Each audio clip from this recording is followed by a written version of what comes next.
স্বামী বিবেকানন্দ উত্তর কলকাতার এক কায়স্থ দত্ত পরিবারে জন্মগ্রহণ করেছিলেন।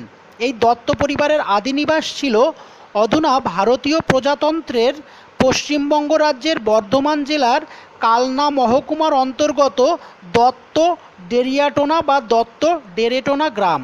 মুঘল শাসনকাল থেকেই দত্তরা উক্ত গ্রামের অধিবাসী ছিলেন। গবেষকরা অনুমান করেন যে তারাই ছিলেন ওই গ্রামের জমিদার।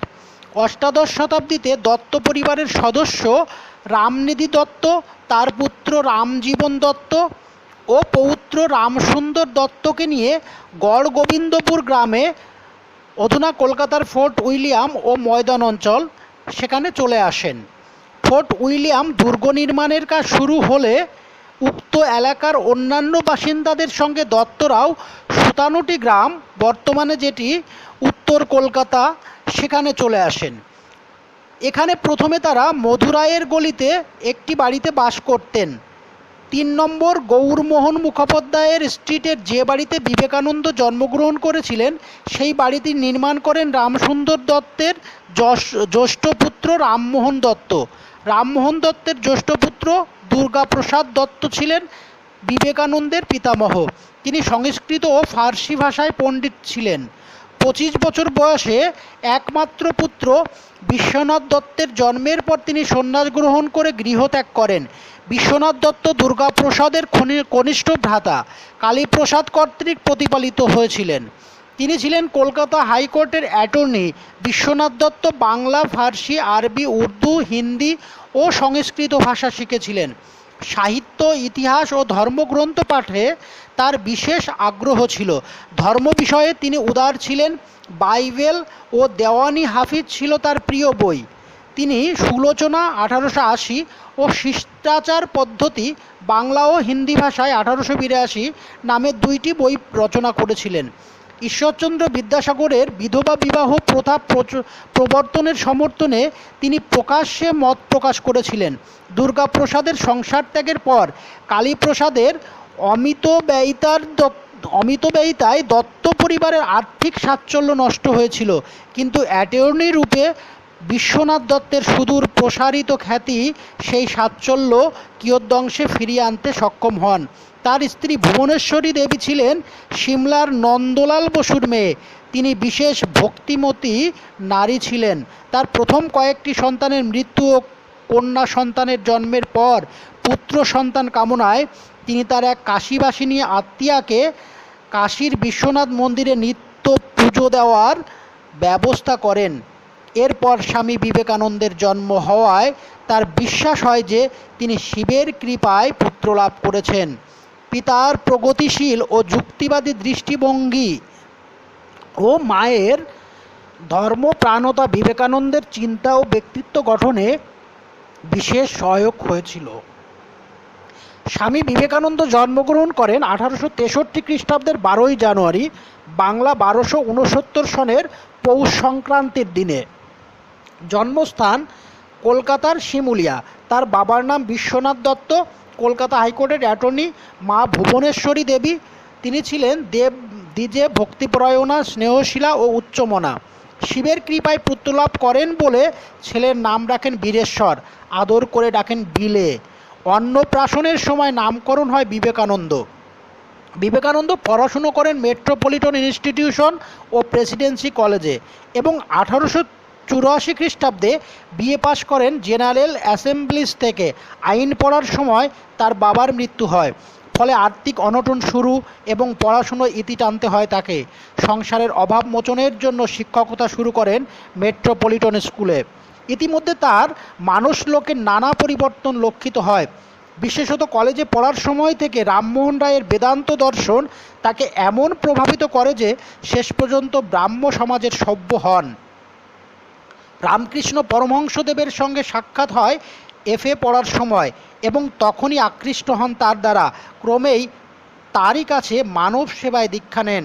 1886 খ্রিস্টাব্দের 16ই আগস্ট রামকৃষ্ণদেবের মৃত্যুর পর বিবেকানন্দ বরাহনগরে একটি মঠ স্থাপন করে গুরু ভাইদের সঙ্গে নিয়ে এবং সেই সময় সন্ন্যাস গ্রহণ করে তিনি পরিচিত হন বিবেকানন্দ নামে। এরপর 3 বছর পর পরিব্রাজক রূপে ভ্রমণ করেন সারা ভারতবর্ষ। দরিদ্রের কুটির থেকে ধনীর প্রাসাদ পর্যন্ত পৌঁছে যান তিনি। এই সময়ে তিনি শিক্ষালাভ করেন অষ্টাধ্যায়ী অষ্টাধ্যায়ী পাণিনি, পতঞ্জলির মহাভাষ্য, বেদান্ত প্রভৃতি। এ বিষয়ে যাদের নাম উল্লেখ্য তারা হলেন যথাক্রমে জয়পুরের সভাপণ্ডিতগণ, ক্ষেত্রীয় সভাপণ্ডিত নারায়ণ দাস এবং পোরবন্দরের পাণ্ডুরং। 1893 খ্রিস্টাব্দের 31শে মে এই সময়েই ঘটে উল্লেখযোগ্য ঘটনা। মাদ্রাজে অবস্থানকালীন শিষ্যদের অনুরোধ এবং সারদা মায়ের অনুমতি নিয়ে আমেরিকার শিকাগোয় যান বিবেকানন্দ। উদ্দেশ্য সেখানকার ধর্মসভায় যোগদান। হিন্দু ধর্ম বিষয়ে বক্তৃতা দিয়ে সেখানে অসামান্য খ্যাতি অর্জন করেন তিনি। তারপর একে একে বক্তৃতা করেন বিদেশের আরও নানা স্থানে, Boston, new York, Detroit, Washington, Baltimore, Brooklyn প্রভৃতি জায়গায়। তার বক্তৃতায় আমেরিকার মানুষ মুগ্ধ হন। তার বক্তৃতা ও আদর্শে আরও মুগ্ধ ও আকৃষ্ট হন মার্গারেট নোবেল, যিনি আমাদের কাছে ভগিনী নিবেদিতা নামে পরিচিতা। 1897-এ দেশে ফিরে সংবর্ধিত হন স্বামী বিবেকানন্দ। এই বছরেই 1 মে প্রতিষ্ঠা করেন রামকৃষ্ণ মিশন এবং 2 বছর পর 1899-এ প্রতিষ্ঠা করেন রামকৃষ্ণ মিশনের কেন্দ্র হিসাবে বেলুড় মঠ। এই মিশনের মূল আদর্শ মানব সেবা। বিবেকানন্দ 2টি মাসিক পত্রিকাও প্রকাশ করেন, বাংলায় উদ্বোধন আর ইংরেজিতে প্রবুদ্ধ ভারত। এগুলির পেছনে ছিল বেদান্ত ও রামকৃষ্ণের শিক্ষা প্রচার। তিনি দ্বিতীয়বার আমেরিকা যাত্রা করেন জুন মাসে 1999 খ্রিস্টাব্দে। উদ্দেশ্য বেদান্ত শিক্ষার কেন্দ্র স্থাপন। ভারতবর্ষে অনেক কিছুই প্রতিষ্ঠা করেন স্বামী বিবেকানন্দ। রামকৃষ্ণ সেবাশ্রম, ব্রহ্মচর্যাশ্রম ও রামকৃষ্ণ হোম, যেটি বেনারসে অবস্থিত, রামকৃষ্ণ পাঠশালা প্রভৃতি। তার উল্লেখযোগ্য গ্রন্থগুলির মধ্যে ইংরেজি ও বাংলায় বহু গ্রন্থ তিনি রচনা করেছেন। তাদের মধ্যে উল্লেখযোগ্য পরিব্রাজক, ভাবনার কথা, বর্তমান ভারত, প্রাচ্য ও পাশ্চাত্য ইত্যাদি। অসামান্য ব্যক্তিত্ব ও চরিত্রের অধিকারী এই মহাপুরুষটি অবশেষে একদিন প্রয়াত হন 4 জুলাই 1902 খ্রিস্টাব্দে।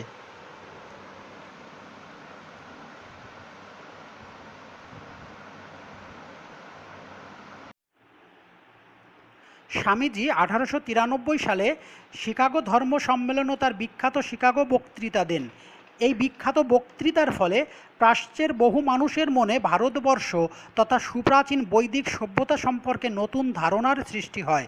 বলা বাহুল্য, স্বামীজির অসাধারণ জ্ঞান ও বাগ্মিতার আকর্ষণে তিনি তৎকালীন প্রাচ্যে সুপরিচিত হয়ে ওঠেন এবং পরবর্তী সময়ে আমেরিকা ও ইংল্যান্ডে বহু জায়গায় তিনি বক্তৃতা করেন।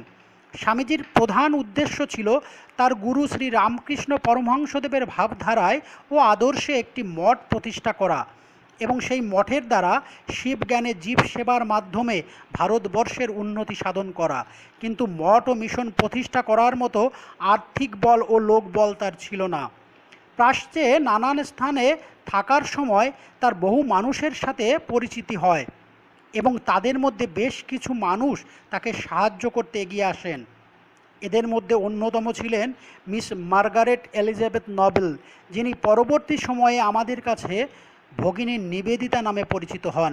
স্বামীজির এই শিষ্যা তার ইউরোপীয় জীবনের সুখ স্বাচ্ছন্দ্য ত্যাগ করে ভারতবর্ষের উন্নতিকল্পে তার জীবন উৎসর্গ করেছিলেন।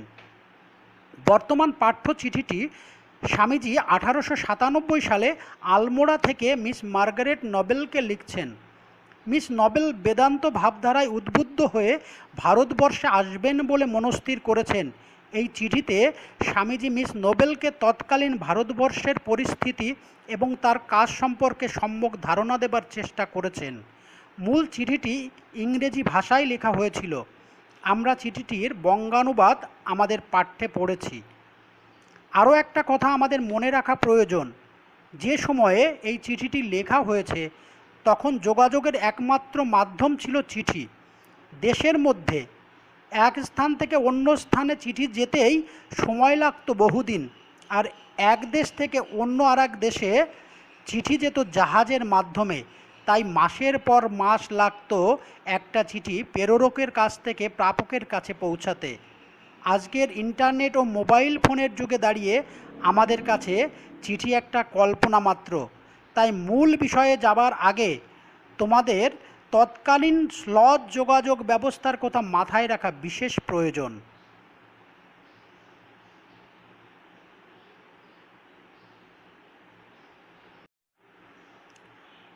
স্বামী বিবেকানন্দের চিঠি রচনাটি মূলত একটি চিঠি। চিঠির একেবারে শুরুতেই স্বামীজি মিস্টার স্টার্ডির একটি চিঠির কথা উল্লেখ করেছেন, যেখানে তিনি জেনেছেন যে মিস নোবেল ভারতবর্ষে আসতে চান। সেই সূত্র ধরে তিনি মিস নোবেলকে চিঠি লিখতে বসেছেন। আমরা জানি কোনো কঠিন কার্য শুরু করার আগে সেই কাজের গুরুত্ব এবং কাজের সমস্যাগুলি জানা থাকলে আমাদের কাজটি করতে সুবিধা হয়। স্বামীজি এই কাজটিই করেছেন মিস নোবেলের জন্য। স্বামীজি মিস নোবেলকে জানিয়েছেন যে ভারতবর্ষে বিশেষ করে নারী সমাজের জন্য মিস নোবেলের মতো একজন দৃঢ়চেতা, শিক্ষিতা এবং উদারমনস্কা মহিলাকে বিশেষ প্রয়োজন। তাই মিস নোবেলের কাজের গুরুত্ব ভারতবর্ষের জন্য অপরিসীম। কিন্তু পাশাপাশি স্বামীজি তাকে তৎকালীন ভারতবর্ষের নানান সমস্যা সম্পর্কে অবহিত করতেও ভোলেননি। তিনি বলেছেন, এদেশের দুঃখ, কুসংস্কার, দাসত্ব কীরূপ তা মিস নোবেলের কাছে অকল্পনীয়।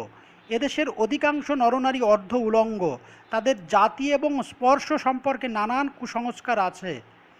এরা মূলত শ্বেতাঙ্গদের ঘৃণা করে, আবার শ্বেতাঙ্গরাও ভারতীয়দের পছন্দ করে না। তাই মিস নোবেলকে উভয় সংকটের মুখোমুখি হতে পারে, কারণ তার স্বদেশীয়রা তাকে খামখেয়ালি মনে করবে, আবার ভারতীয়রা তাকে ভয়ে বা ঘৃণায় এড়িয়ে চলবে। জলবায়ু একটি বিরাট বাধার সৃষ্টি করতে পারে, কারণ ইউরোপের জলবায়ুর সাথে ভারতবর্ষের জলবায়ুর পার্থক্য বিরাট। ইউরোপের গ্রীষ্ম যেমন জলবায়ু থাকে, ঠিক তেমনই ভারতে শীতকালে জলবায়ু হয়। আর ভারতের গ্রীষ্মকালে মনে হয় যেন আগুনের হলকা চলছে। ইউরোপের মতো সুখ স্বাচ্ছন্দ্য এদেশে বিরল। তাই তার মতো আজন্ম ইউরোপে কাটানো নারীর পক্ষে ভারতবর্ষে যে প্রচুর সমস্যার মুখোমুখি হতে হবে তা নিয়ে স্বামীজি বারবার মিস নোবেলকে সাবধান করেছেন। একটি ব্যাপার বিশেষ লক্ষণীয় যে স্বামীজি কিন্তু মিস নোবেলকে পরিস্থিতির ভয় দেখিয়ে তাকে কাজ থেকে বিরত হতে বলছেন না। তিনি শুধুমাত্র তাকে সমস্যার কথা বলে অগ্রিম সাবধান করেছেন মাত্র। পাশাপাশি তিনি এটাও জানিয়েছেন যে যে কোনো অবস্থায় স্বামীজি তার পাশে আছেন এবং আমরণ থাকবেন। এমনকি মিস নোবেল যদি ভারতের জন্য কাজ করা ছেড়ে দেন বা বেদান্ত ধর্ম ত্যাগ করেন, তাহলেও তার কথার নড়চড় হবে না। এই প্রসঙ্গে স্বামীজি বলেছেন, মরদ কা বাত হাতি কা দাঁত, একবার বেরুলে আর ভেতরে যায় না। খাঁটি লোকের কথারও তেমনই নড়চড় নেই। এই আমার প্রতিজ্ঞা। ভারতবর্ষের পরিস্থিতির পাশাপাশি স্বামীজি আরও কয়েকটা বিষয়ে মিস নোবেলকে সাবধান করেছেন। প্রথমত, স্বামীজি বলেছেন মিস নোবেল যেন সর্বদা নিজের পায়ে দাঁড়ানোর চেষ্টা করেন, কারুর পক্ষপুটে যেন তিনি আশ্রয় না নেন। প্রসঙ্গত, তিনি আর এক বিদেশি মিস মুলারের বিদেশে স্বামীজি এনার অতিথি ছিলেন। পরবর্তী সময়ে ইনি বেলুড় মঠ স্থাপনের কাজে অর্থ সাহায্য করেছিলেন প্রসঙ্গ উল্লেখ করেন। স্বামীজির মতে মিস মুলার চমৎকার মহিলা হলেও তিনি নিজেকে নেত্রী হিসাবে ভাবতে ভালোবাসেন এবং অর্থের দম্ভে বিশ্বাস করেন, তাই তার কাছে বনিয়ে চলা অসম্ভব। কলকাতায় তিনি একটি ভাড়া বাড়ির পরিকল্পনা করেছেন। তাতে তিনি ইউরোপ ও আমেরিকা থেকে আগত সকল বন্ধুদের আশ্রয় দেবেন বলে ঠিক করেছেন। কিন্তু তার রুক্ষ মেজাজ এবং অদ্ভুত অস্থির চিত্ততার জন্য ওই মঠাধ্যক্ষ সুলভ সংকল্প বাস্তবায়িত হওয়া কঠিন। তাই তিনি বারবার মিস নোবেলকে সাবধান করেছেন তিনি যেন সর্বদা নিজের পায়ে দাঁড়াতে চেষ্টা করেন। স্বামীজি আরও কিছু বিদেশি বন্ধু সম্পর্কে মিস নোবেলকে বলেছেন যে মিসেস সেভিয়ার হলেন নারীকুলের রত্ন। সেভিয়ার দম্পতি একমাত্র ইংরেজ যারা ভারতীয়দের ঘৃণা করেন না। সেভিয়ার দম্পতি ভারতে ভারতীয়দের প্রতি ভালোবেসে এদেশে এসেছেন, মুরব্বিয়ানা ফলাতে আসেননি। কিন্তু এনাদের কোনো নির্দিষ্ট কার্যপ্রণালী নেই। তাই মিস নোবেল যদি এনাদের সহকর্মী রূপে পান তাহলে উভয়েরই সুবিধা হবে। কিন্তু এর সাথেও স্বামীজি মিস নোবেলকে আবার মনে করিয়ে দিয়েছেন যে তিনি যেন সর্বদা নিজের পায়ে দাঁড়াতে চেষ্টা করেন। প্রসঙ্গত উল্লেখ্য, মিসেস সেভিয়ার ছিলেন স্বামীজির বিখ্যাত ইংরেজ শিষ্যা। তিনি ও তার স্বামী মিস্টার সেভিয়ার অর্থাৎ ক্যাপ্টেন J.H. সেভিয়ার স্বামীজির ইচ্ছায় মায়াবতী অদ্বৈত আশ্রম প্রতিষ্ঠা করেন। এনাদের একত্রে সেভিয়ার দম্পতি বলা হতো। এনারা উভয়েই বেদান্ত ধর্ম প্রচারের কাজে নিজেদের জীবন উৎসর্গ করেছিলেন। স্বামীজি আরও বলেছেন যে আমেরিকার সংবাদ তিনি জেনেছেন যে তার আরও দুই বন্ধু মিস ম্যাকলাউড স্বামীজির পাশ্চাত্য দেশীয় অনুগামীদের মধ্যে অন্যতম ছিলেন এবং তার আমেরিকা সফরের সময়ে বিশেষ উপকারী বন্ধু ছিলেন, এবং মিসেস বুল স্বামীজির আর এক উল্লেখযোগ্য শিষ্যা। স্বামীজি এনাকে মা বা ধীরামাতা বলে ডাকতেন। মিসেস বুল বেলুড় মঠ স্থাপনের কাজে প্রভূত অর্থ সাহায্য করেছিলেন। ইউরোপ হয়ে এই দেশে আসছেন, তাই মিস নোবেল যদি তাদের সাথী হন তাহলে তার দীর্ঘ জাহাজ সফরের ধকল অনেকটাই লাঘব হবে। পরিশেষে স্বামীজি মিস্টার স্টাডির একটি শুষ্ক, প্রাণহীন এবং কেজো চিঠির কথা জানিয়ে ভালোবাসা ও আশীর্বাদ সহ তার চিঠিটি শেষ করেছেন। এই সংক্ষিপ্ত অথচ ভীষণভাবে গুরুত্বপূর্ণ এই চিঠির মাধ্যমে স্বামী বিবেকানন্দ মিস নোবেলকে শুধুমাত্র যে তার ইচ্ছা, কাজের গুরুত্ব, সমস্যা এবং কর্মপ্রণালী সম্পর্কে অবহিত করেছেন তা নয়, এই সংক্ষিপ্ত চিঠিতে উঠে এসেছে এক স্নেহময় গুরুর তার শিষ্যার প্রতি স্নেহ, চিন্তা ও বিশ্বাসের কথা।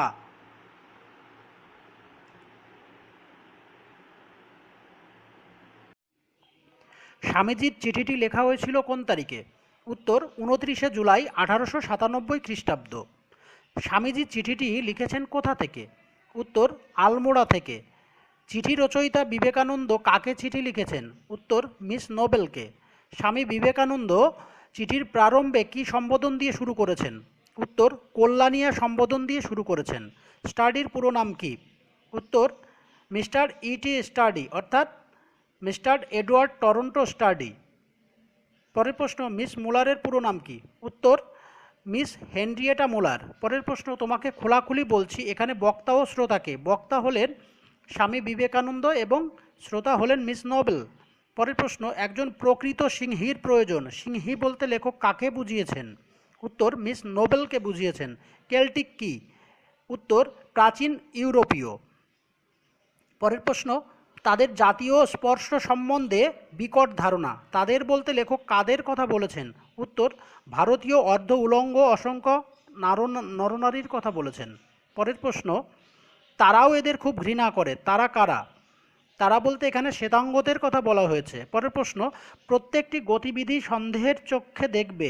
কে বা কারা কার গতিবিধি সন্দেহের চোখে দেখবে? উত্তর শ্বেতাঙ্গরা নোবেলের এই গতিবিধি সন্দেহের চোখে দেখবে। পরের প্রশ্ন, জলবায়ু অত্যন্ত গ্রীষ্মপ্রধান। কোথাকার জলবায়ু? ভারতবর্ষের জলবায়ু। এখানেও তেমনি আমি কেউ নই।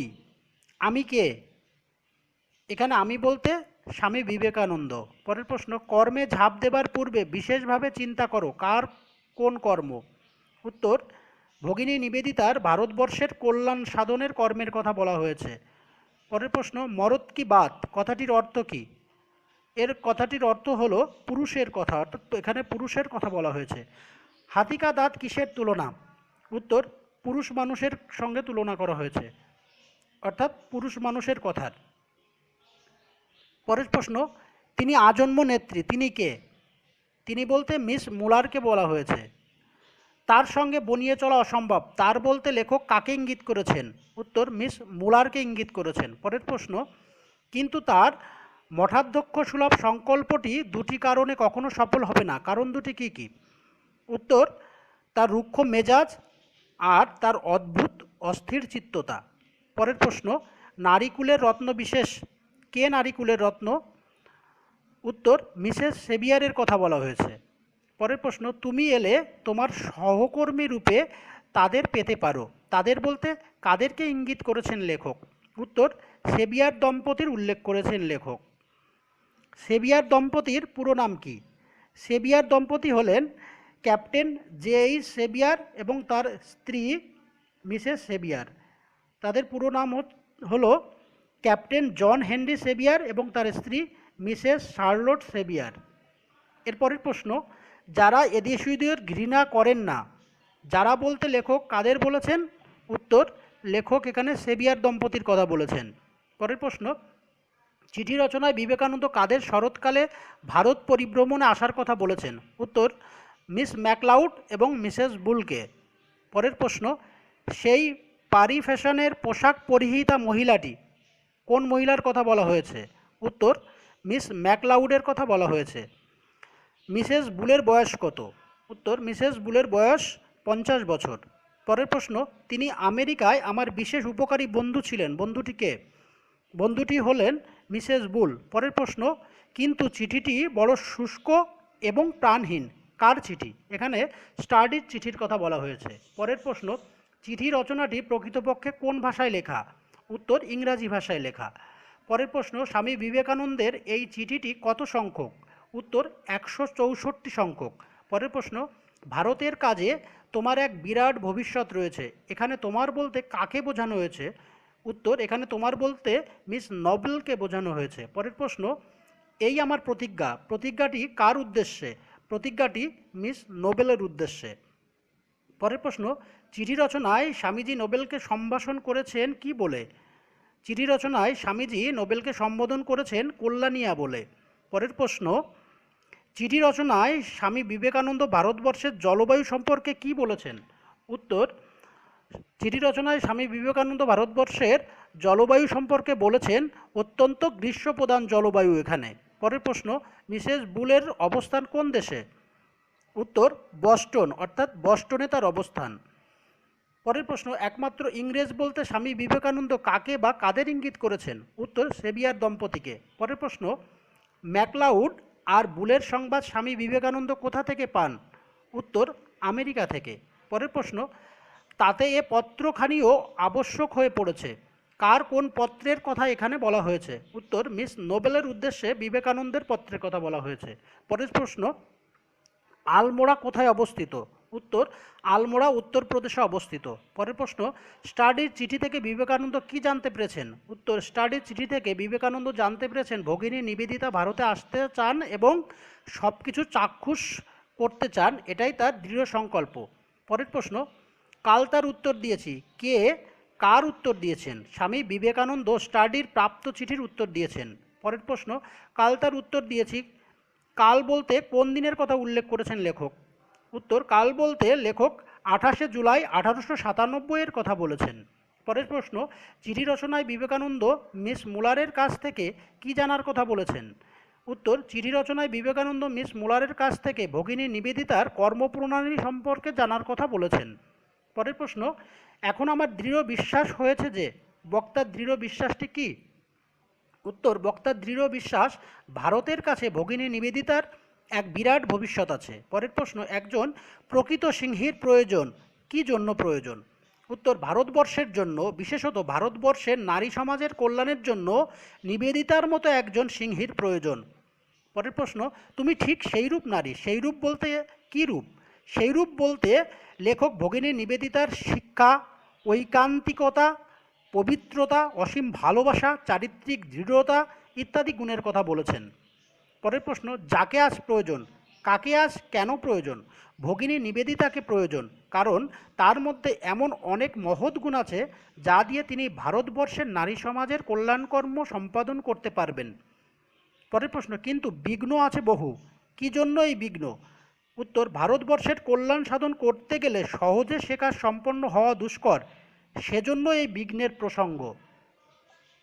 তা তুমি ধারণা করতে পারো না, তুমি কে? তার ধারণাতীত বিষয়টি কি? উত্তর, তুমি বলতে এখানে ভগিনী নিবেদিতা। তার ধারণাতীত বিষয় হলো ভারতবর্ষের দুঃখ, কুসংস্কার, দাসত্ব প্রভৃতি।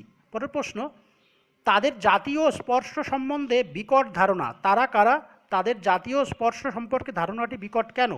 তারা বলতে এখানে ভারতীয়দের কথা বলা হয়েছে।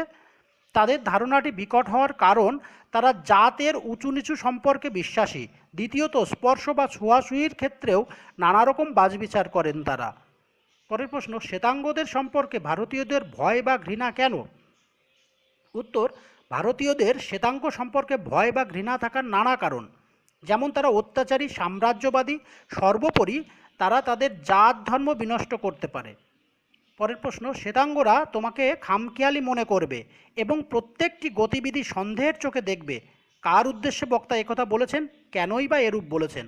উত্তর, বক্তা স্বামী বিবেকানন্দ ভগিনী নিবেদিতার উদ্দেশ্যে একথা বলেছেন। শ্বেতাঙ্গরা সাধারণতই ভারতীয়দের খারাপ চোখে দেখে, এটা তারা জানে, তাই একজন বিদেশি মহিলার ভারত প্রেম তাদের কাছে বিস্ময়কর এবং কৌতূহল উদ্দীপক, এই মর্মে এ কথাটি বলা হয়েছে।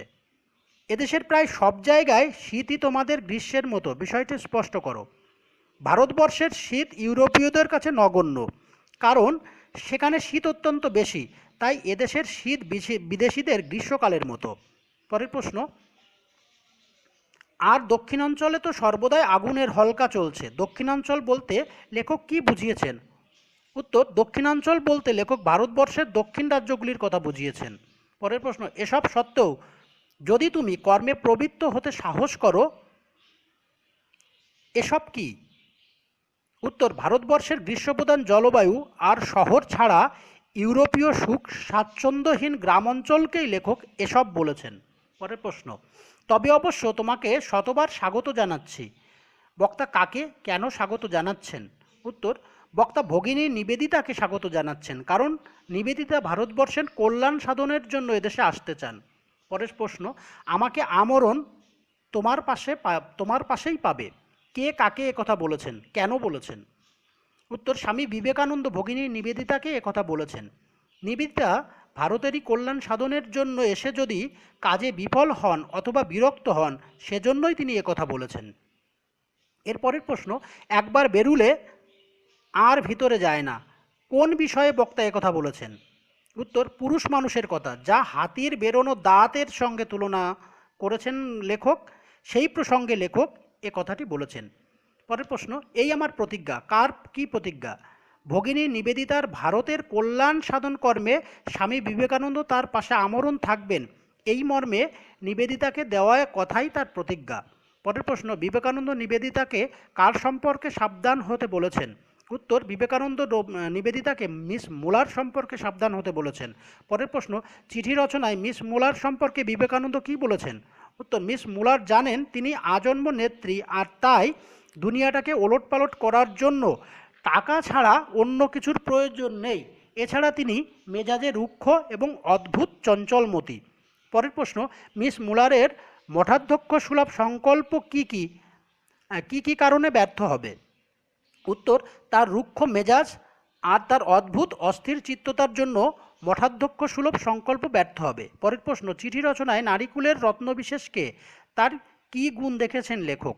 চিঠি রচনায় নারীকুলের রত্নবিশেষ মিসেস সেভিয়ার, তার গুণ বলতে লেখক তার ভালোত্ব ও স্নেহপরায়ণ কথা বলেছেন, অর্থাৎ স্নেহপরায়ণতার কথা বলেছেন। তাছাড়া তারা অর্থাৎ সেভিয়ার দম্পতি ভারতীয়দের ওপর কর্তৃত্ব ফলাতে এদেশে আসেননি। পরের প্রশ্ন, চিঠি রচনায় সেভিয়ার ছাড়া আর কাকে গুরুত্ব দিয়েছেন লেখক? উত্তর, সেভিয়ার ছাড়া স্টাডিকে গুরুত্ব দিয়েছেন লেখক। পরের প্রশ্ন, কিন্তু এদের এখনও কোনো নির্দিষ্ট কার্যপ্রণালী নেই, কাদের কথা বলেছেন লেখক? মিসেস সেভিয়ার এবং তার স্বামী ক্যাপ্টেন জে.এইচ. সেভিয়ারের কথা বলেছেন লেখক। পরের প্রশ্ন, আমেরিকার সংবাদে জানলাম, কে কি সংবাদ জানলেন? উত্তর, স্বামী বিবেকানন্দ জানলেন তার দুই বন্ধু মিস ম্যাকলাউড এবং বস্টনের মিসেস বুল আগামী শরৎকালে ভারত পরিভ্রমণে আসছেন। পরের প্রশ্ন, মিস ম্যাকলাউডকে তুমি লন্ডনেই দেখেছো। বক্তা কাকে কথা বলেছেন? ম্যাকলাউডকে লন্ডনে কোথায় দেখা গিয়েছিল? উত্তর, বক্তা ভগিনী নিবেদিতাকে কথা বলেছেন। ম্যাকলাউডকে লন্ডনে পারি ফ্যাশনে দেখা গিয়েছিল। পরের প্রশ্ন, তিনি আমেরিকার আমার বিশেষ উপকারী বন্ধু ছিলেন। তিনি আমেরিকায় আমার বিশেষ উপকারী বন্ধু ছিলেন। যার কথা এখানে বলা হয়েছে তার বিশেষ পরিচয় কি? উত্তর, তিনি মিসেস বুল, তার বয়স 50, স্বামীজির কাছে তিনি মা বা ধীরামাতা নামে আখ্যাতা। পরের প্রশ্ন, তারা ইউরোপ হয়ে দেশে আসছেন, তারা কারা? তাদের এদেশে আসার কারণ কি? তারা বলতে মিস ম্যাকলাউড আর মিসেস বুলের কথা বলা হয়েছে। তারা ভারত পরিভ্রমণ তথা স্বামীজিকে নানা কল্যাণমূলক কাজে সহায়তা করতে আসছেন। মিস্টার স্টাডি কে? উত্তর, মিস্টার স্টাডি তিনি স্বামী বিবেকানন্দের একজন ইংরেজ ভক্ত। ইংল্যান্ডে বেদান্ত প্রচারের কাজে তিনি স্বামীজিকে বিশেষভাবে সাহায্য করেন। পরের প্রশ্ন, কিন্তু চিঠিটি বড় শুষ্ক এবং প্রাণহীন, কোন চিঠির কথা বলেছেন লেখক? উত্তর, স্বামী বিবেকানন্দকে লেখা মিস্টার স্টাডির কথা বলেছেন লেখক। সদা ভগবত পদাশ্রিত, কে কাকে জানাচ্ছেন এ কথা? উত্তর, সদা ভগবত পদাশ্রিত স্বামী বিবেকানন্দ কল্যাণিয়া মিস নোবেলকে অর্থাৎ ভগিনী নিবেদিতাকে একথা জানাচ্ছেন। পরের প্রশ্ন, একখানা চিঠি পেয়ে সুখী হয়েছি, কে কার চিঠি পেয়েছেন? স্বামী বিবেকানন্দ মিস্টার স্টাডির চিঠি পেয়েছেন। পরের প্রশ্ন, তোমার পথের একঘেয়েমি দূর হতে পারে, কে কাকে একথা বলেছেন? স্বামী বিবেকানন্দ মিস নোবেলকে একথা বলেছেন। আমেরিকায় স্বামী বিবেকানন্দকে কে বিশেষ উপকার করেন? আমেরিকায় স্বামী বিবেকানন্দকে বিশেষ উপকার করেন মিসেস বুল। পরের প্রশ্ন, মিস্টার স্টাডির চিঠি স্বামী বিবেকানন্দের কাছে কেমন মনে হয়েছিল? মিস্টার স্টাডির চিঠি স্বামী বিবেকানন্দের কাছে বড় শুষ্ক এবং প্রাণহীন মনে হয়েছিল। পরের প্রশ্ন, চিঠি রচনায় কার মঠাধ্যক্ষ সুলভ সংকল্পের কথা বলেছেন স্বামী বিবেকানন্দ? চিঠি রচনায় মিস মুলারের মঠাধ্যক্ষ সুলভ সংকল্পের কথা বলেছেন স্বামী বিবেকানন্দ। পরের প্রশ্ন, মঠাধ্যক্ষ সুলভ কথাটির অর্থ কী? উত্তর, মঠের অধ্যক্ষ হওয়ার মতো চারিত্রিক গুণাবলী বা ভাব। পরের প্রশ্ন, আবার তোমাকে একটু সাবধান করা দরকার, বক্তার সাবধান বাণীটি কি? উত্তর, বক্তার সাবধান বাণীটি হলো তোমাকে নিজের পায়ে দাঁড়াতে হবে, মিস মুলারের কিংবা অন্য কারো পক্ষপুটে আশ্রয় নিলে চলবে না। পরের প্রশ্ন, স্বামী বিবেকানন্দ মিস নোবেলকে নিজের পায়ে দাঁড়াতে বলেছেন কেন? উত্তর, স্বামী বিবেকানন্দ বলেছেন নিজের পায়ে দাঁড়ালে সবাই সুষ্ঠুভাবে সম্পন্ন হয়, অর্থাৎ নিজের পায়ে দাঁড়ালে সব কাজই সুষ্ঠুভাবে সম্পন্ন করা সম্ভব হয়, অন্যের উপর নির্ভর করলে যেটা সম্ভব হয়ে ওঠে না অনেক সময়। পরের প্রশ্ন, স্বামী বিবেকানন্দ নোবেলকে শ্বেতাঙ্গদের সম্পর্কে কি বলেছেন? স্বামীজি বলেছেন শ্বেতাঙ্গরা নোবেলকে খামখেয়ালি মনে করবে এবং তার প্রতিটি গতিবিধি সন্দেহের চোখে দেখবে। পরের প্রশ্ন, মিস মুলারের কলকাতার ভাড়া বাড়িতে কারা আশ্রয় নেবেন? মিস মুলারের ভাড়া বাড়িতে আশ্রয় নেবেন মিস নোবেল, স্বয়ং মিস মুলার এবং ইউরোপ আমেরিকা থেকে আগত বন্ধুবর্গ।